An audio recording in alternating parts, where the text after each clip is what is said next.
Landgren is one of the foremost jazz and funk trombone artists in the world today. From his humble beginnings in a Swedish steel town, he has been able to expand his musical activities well beyond Scandinavia to audiences all over Europe, Asia, and the US. He began recording on the German Act label in 1994 and has released 17 of his 23 albums there, which also feature his signature vocal stylings. The Nils Landgren Funk Unit tours regularly, and he is involved in a plethora of projects that range from Swedish folk music duos to full-blown productions with symphony orchestra.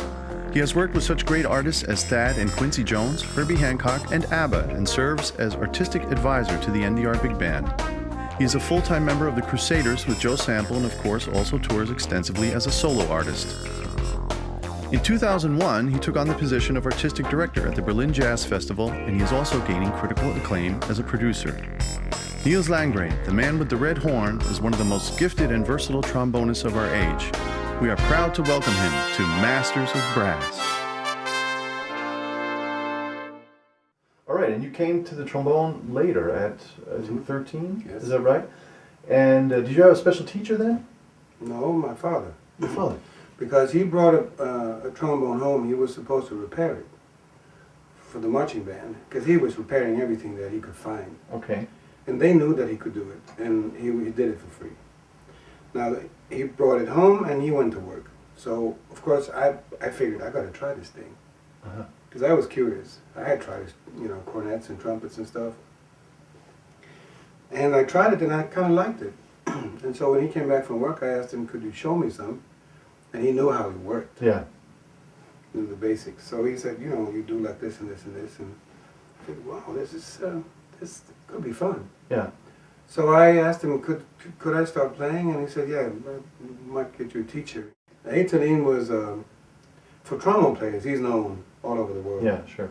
He was one of the most fluent players I've ever heard. Mm-hmm. He came to the school as well, and he told me, hey Nils, I think you play great, but you have to make a choice. You have to.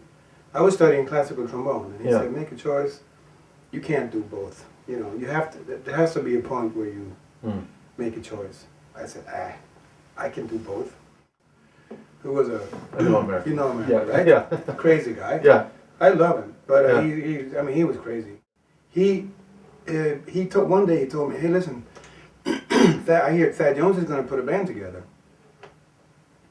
And I have recommended you to play, for the first chair. I said, are you crazy or something? I can't do that. And he said, yeah, sure. I told him that you're a good player, and let's see, maybe he calls you up. And then one day, Thad called me and said, hey man, this is Thad Jones, so would you like to come to Italy, and I'm forming a band. Oh, yeah, sir. I was flying. Yeah. I went to Los Angeles, and I stayed with a friend, and she turned out to be a friend of the wife of Joe Sample, the great piano player from Crusaders. And the wife of Joe is Swedish, and so my Swedish friend called her up and said, hey, Marianne, is Joe doing anything? I drove up, and I was greeted by the producer, Stuart Levine, who is also, he produced almost all of the Crusaders records, and Simply Red, Mick Hucknall, and all these things. He comes and greets me, and he says, so you're Nils Landgren, so you won't play, right? I said, yeah. Can you play? I said, I think so. Did you bring a horn? I said, yes.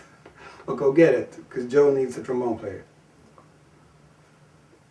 Wayne Henderson was... No, Wayne was already gone since many years. But they were recording with Wilton Felder and the trumpet player. His name was Willie Davis. No, Jesse Davis. Anyway, and Joe just missed the sound of the trombone.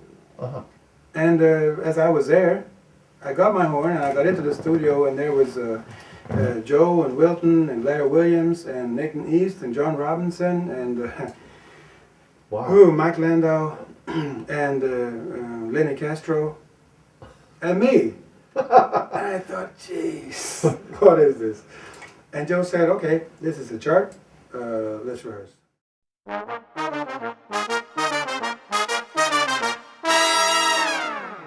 Let's move on to equipment. Yep. There's the famous red horn. Mm-hmm. What have you played any other instruments in your life that were important to you before you got this one? Oh yeah, every trombone I had was important. Okay. Yamaha approached me in 1985 and asked me if I wanted to play on their instruments, and I said, could do that if you make a better instrument than I have, the one I have, and I want you to make it red. I think the size is perfect. I think it's great to have a water key that works like this with the thumb. Mm-hmm. I don't have to reach out while I'm playing, but I can just, so there's a piano thread running through here. Yeah, fantastic. That's a very good feature that I like. I said, can you make me a mouthpiece that is just a little bigger than the one I have, and it should be more open here, and it should be more open here. Because there's always a lot of metal here. Yeah. Most. I never liked that. I wanted to go straight into the lead pipe. Yep. So I said, of course I can do that. And he did it, and I played it ever since. Okay. So it's my own model. It's the Nils Landgren Yamaha model. Yeah, but you know, it's quite a deep cup. It is. You know? You can compare it to a 6 3/4. 6 3/4. Yes. Okay.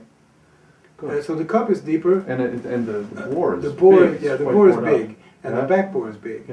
Because I want to be able to push a lot of air through. Yep.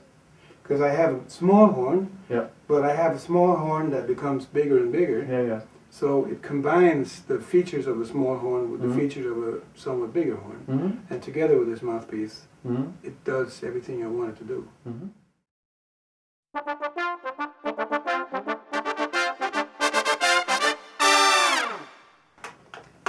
I'll skip like half a minute. This is a very long practice. Yeah. But when you get up, let's say you're up to a B flat above this.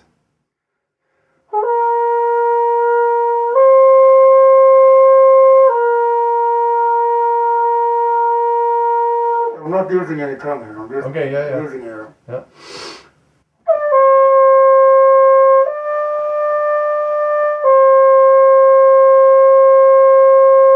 My face is getting red, but that's just the way I am.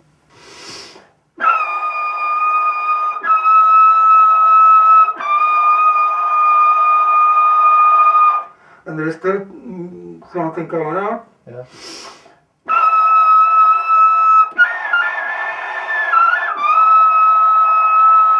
Okay, I'll stop there. Right? This makes me pretty tired, and there's a lot of blood in my face. Yeah. But now the lips they've told me twice, stop, we're tired. Yeah. But every time you do this practice, you teach your muscles to get a little stronger. Yeah. So the muscles have to rest. It's still like, light athletics. Just like an athlete. But we, as horn players, we have to run 100 meters. We have to do high jump. We have to do hurdles. We have to run marathon. We have to do everything at the same time. We have to be prepared for everything. So we better go for it. All right.